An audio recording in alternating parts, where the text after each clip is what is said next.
Right, here we have another radar. This is a high-low test bar radar, or in candle terms it would be a shooting star stroke hammer radar. Now, very simply, you place the radar in the watch list. It's incredibly simple. You just simply right-click and click apply. Now you can see it's basically saying there's no setups, or it'll say high test. Now a high test is basically a shooting star, and a low test is a hammer. So this is the Aussie, and you can see here is it's the second bar.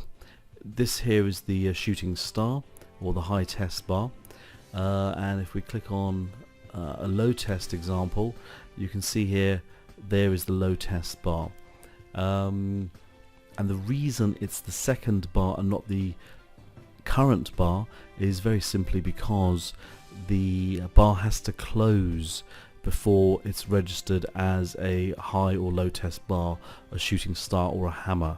As the second this bar closes, the indicator will pick it up, and as soon as you see it changed from no setup to low test or high test, just click on the currency pair and you'll go straight to it, and then you have to apply your strategy. So this, for example, is not a tradable low test bar or a hammer. I would want this at the end of a downtrend, for example, not at the high of an uptrend. So I would simply ignore this and carry on clicking through to see if I can find an example to trade. Okay, well, let's do that. Let's see. Okay, here again, another high test bar in an uptrend. So again, I would avoid that.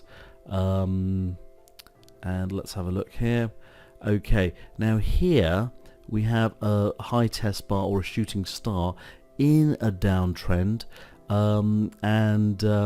you know, had I placed an order at the low of that, I would be in profit at the moment.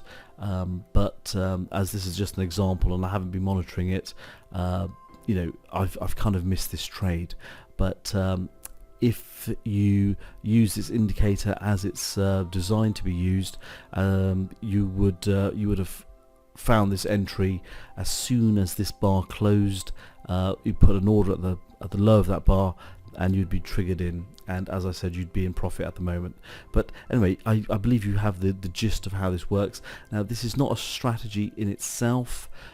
Please don't just take high and low test bars or hammers and shooting stars randomly.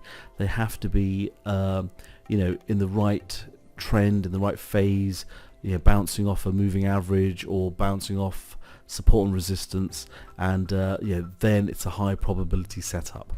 But these do really help you to just go straight to them, because they don't happen very often, and when they do, it's good to be alerted to them so that you know, you can go in and draw your lines of support and resistance, and yeah, put some moving averages on there just to see if it's bouncing off anything.